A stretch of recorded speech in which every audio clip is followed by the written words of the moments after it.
Ladies and gentlemen, welcome to the Rogers Kakasungura YouTube channel. A big thank you for the support you're granting this platform. Last week I came here and requested you to support me in readmitting a young man back to school who dropped out of Form 2 in the year 2022. The young man whose mother disappeared left him with his grandmother at the age of 1 year. The young man has grew on the hands of the poor grandmother. He did his standard 8 in the buried 844 system. He joined Form 1 and then Form 2 term 2, he dropped out of school because of lack of school fees. He's been out for 3 years and he came and told me, Kaka, please, I want now to go back to class and get a certificate. So I came here, I requested you. You heeded to the call. I want to thank each and every one of you who put his hand in this case. I want to proudly report that the young man, we admitted him yesterday in school and we paid his school fees up to Form 4. So the young man has nothing to say that I cannot do better. We hope he will perform well and help himself in the near future. So if you sent your coins, if you sent your money, may God richly bless you. The young man is in class and we wish him the very best. Now, since the year 2022, I have been speaking to our brothers and sisters in the police force. 3 years speaking to police officers. I will not be silent. I will continue to speak to them until this sinks in their mind. In the police force, juniors treat seniors like small gods.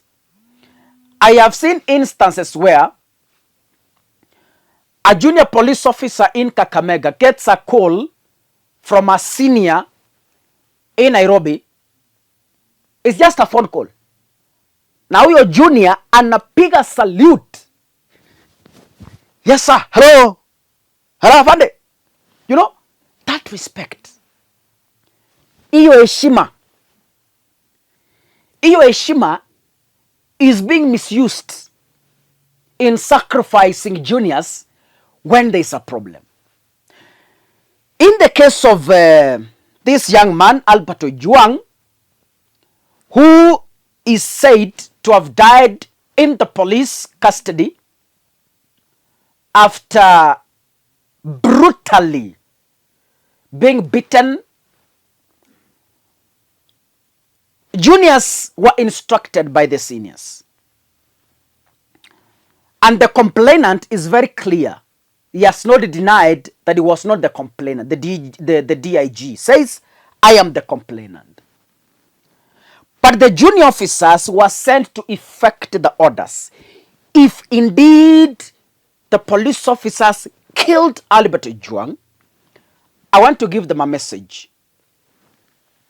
Before you effect orders from your boss as a junior in the police force, I want you to ask yourself the following questions. Yes, I have been sent from Nairobi to Migori to arrest a young man with orders. Finya yeye paka kufe, kwa mfano. I'm giving an example. Because IPOA is running an investigation which I think, to me, I think it won't bring out the clear results because of what we all understand. I will analyze that in my next video.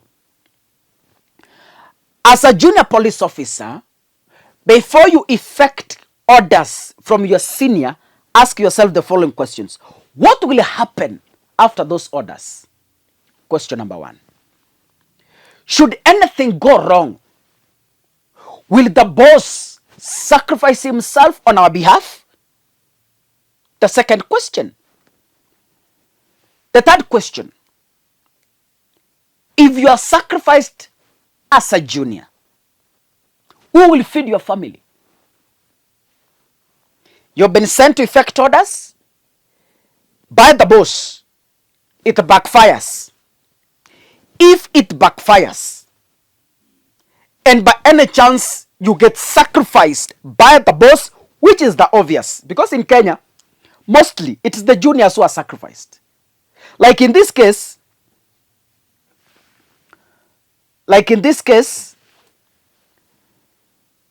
they are juniors who have been sacrificed.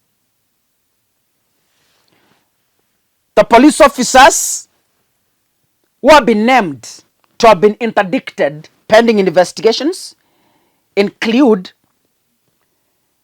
the officer commanding station OCS, Samson Talam, duty officer Samuel Nganga, Corporal Charles Muriuki, police constable Debian Lusweti, cell central.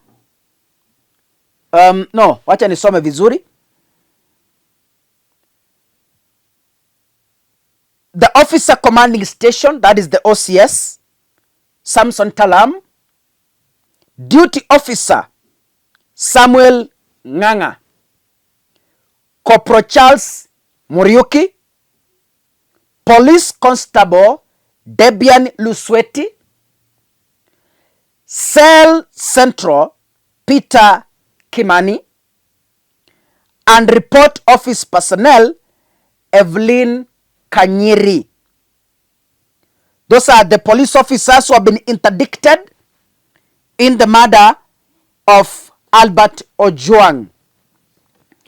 And this has been effected after an uproar from Kenyans and the Law Society of Kenya, who demanded the disclosure of the names of the interdicted police officers. Remember yesterday, the IG Douglas Kanja released the designation of the police officers who were interdicted without naming them. So Kenyans demanded, if you interdicted them, please give us the names. So those names have been given out, and those are the names. Now, this issue is very clear and very categorical. The police officers who have been interdicted are not the complainants. The complainant is their boss, and he has not denied that he's not the complainant. It is in the public domain. Even IG Kanja said it. The complainant is well known and his name is well known.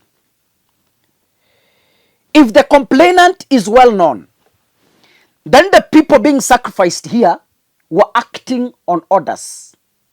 That is why I'm saying, as a junior police officer, before you effect any order, please think about your family. Think about your wife.